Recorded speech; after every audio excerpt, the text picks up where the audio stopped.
कर्नाटक में कांग्रेस की सरकार बनेगी। कांग्रेस कर्नाटक में 150 सीटें जीतेगी। 150 सीटें जीतकर बहुमत के साथ कर्नाटक में सरकार बनाएगी। जहाँ यह दावा कोई और नहीं बल्कि कांग्रेस के पूर्व अध्यक्ष राहुल गांधी ने किया है। राहुल गांधी ने दावा किया कि कांग्रेस पार्टी कर्नाटक में 150 सीटें जीतेंगी। बता दें, कर्नाटक में अगले साल विधानसभा चुनाव होने वाला है, यानी 2023 में। लेकिन चुनाव से एक साल पहले कांग्रेस ने कर्नाटक में चुनाव जीतने की तैयारी तेज कर दी है। इसका जायजा लेने पार्टी के नेता राहुल गांधी खुद कार्यकर्ताओं के बीच पहुंचे, जहां उन्होंने दावा किया कि कांग्रेस पार्टी 150 सीटें जीतेगी। भाजपा को लेकर भी राहुल गांधी ने कुछ खास बातें कही हैं, उसको भी आपको बताएंगे। पहले आप राहुल गांधी का वो दावा सुनिए जिसमें उन्होंने सीधे सीधे कहा कि कांग्रेस पार्टी 150 सीटें जीतेगी। 150 सीटें कैसे जीतेगी? राहुल गांधी ने कांग्रेस कार्यकर्ताओं को इसका मंत्र भी दिया।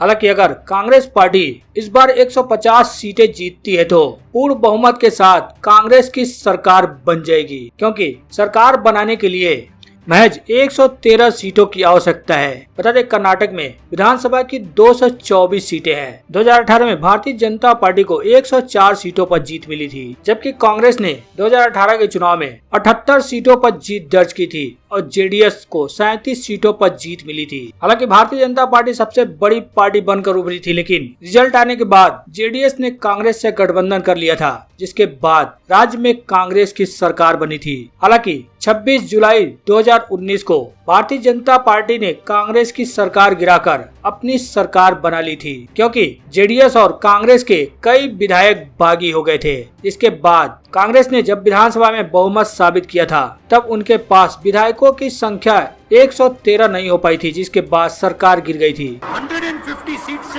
एक कम सीट नहीं लानी है। सबसे जरूरी चीज, आप सबको एक साथ लड़ना पड़ेगा। आपकी सबसे बड़ी जिम्मेदारी, जिसको आप पूरा कर रहे हो मगर और गहराई से पूरी करनी पड़ेगी।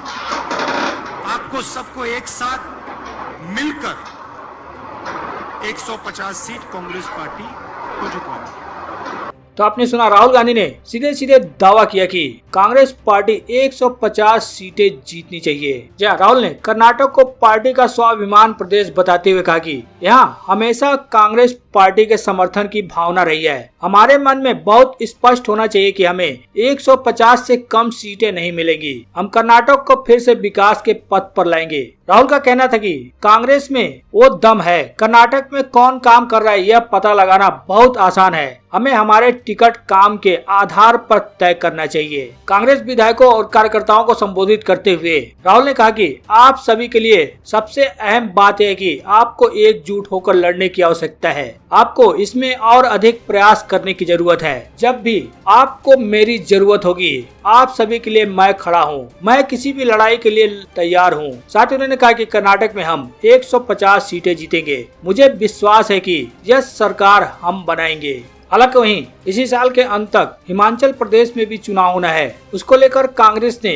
बड़ा ऐलान किया है। जी हाँ, हिमाचल प्रदेश में कांग्रेस ने चुनावी शंखनाद अभी से फूंक दिया है। कांग्रेस ने सरकारी कर्मचारियों के लिए बड़ा ऐलान कर दिया है। जी हाँ, एक दिन पहले ही कांग्रेस ने हिमाचल के राजधानी शिमला में यह ऐलान किया कि अगर वह सत्ता में आई तो पुरानी पेंशन योजना को बहाल करेगी। इतना ही नहीं, आउटसोर्स कर्मचारियों को भी नियमित करेगी। हिमाचल प्रदेश के प्रभारी राजेश शुक्ला ने कांग्रेस मुख्यालय से ये ऐलान किया। बता दें, कांग्रेस प्रभारी राजेश शुक्ला का कहना है कि कांग्रेस की राष्ट्रीय अध्यक्ष सोनिया गांधी ने यह फैसला लिया है। उन्होंने कहा कि कांग्रेस की सरकार बनते ही ठेकेदारी प्रथा से होने वाली भर्तियां नहीं होंगी। कांग्रेस सरकार बनने के बाद सीधी भर्ती की जाएगी। करुणामूलक आधार पर भरे जाने वाले सभी पदों को भी सरकार बनते ही भरने की घोषणा की जाएगी। इसके साथ ही कांग्रेस नेता ने नगर निगम और विधानसभा दोनों चुनाव जीतने का दावा किया। प्रभारी राजेश शुक्ला ने महंगाई, बेरोजगारी समेत कर्मचारियों, किसान, बागवान और जनता से जुड़े अन्य मुद्दों पर सरकार को घेरा।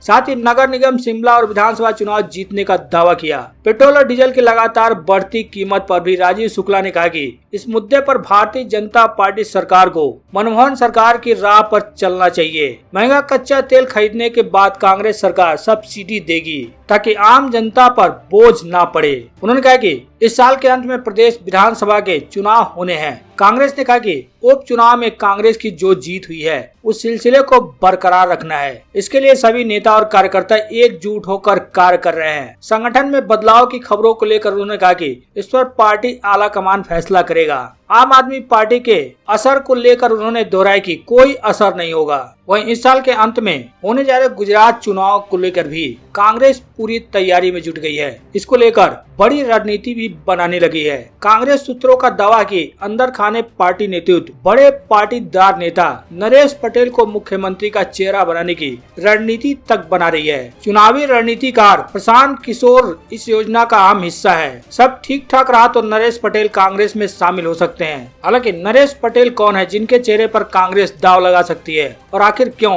नरेश पटेल पर कांग्रेस को इतना भरोसा है? जी हाँ, गुजरात के प्रभावशाली पाटीदार समाज की लेउआ बिरादरी का जाना माना नाम और खोडल धाम ट्रस्ट के मुखिया नरेश पटेल इन दिनों गुजरात की राजनीति में सबसे चर्चित नाम है। गुजरात में 28 सालों का सूखा खत्म करने के लिए कांग्रेस नरेश पटेल के चेहरे पर चुनाव लड़ने की रणनीति बना रही है, तो वहीं दूसरी तरफ आम आदमी पार्टी भी नरेश पटेल पर डोरे डाल रही है। हालांकि कांग्रेस सूत्रों का मानना है कि कांग्रेस पटेल की कांग्रेस के शीर्ष नेतृत्व से मुलाकात हो चुकी है और अप्रैल के पहले हफ्ते में राहुल गांधी के गुजरात दौरे के वक्त वो कांग्रेस में शामिल हो सकते हैं। शुरुआत में उन्होंने चुनाव प्रचार समिति की कमान दी जा सकती है और चुनाव के नजदीक आने पर मुख्यमंत्री उम्मीदवार बनाया जा सकता है। बता दें, नरेश पटेल लेउआ पटेलों की कुलदेवी खोडल धाम माता मंदिर को चलाने वाले खोडल धाम ट्रस्ट के अध्यक्ष हैं। धार्मिक और सामाजिक कामों की वजह से नरेश पटेल पाटीदार समाज में जाना माना चेहरा है। गुजरात के अन्य समाजों के बीच भी उनकी अच्छी छवि मानी जाती है। नरेश पटेल का खुद का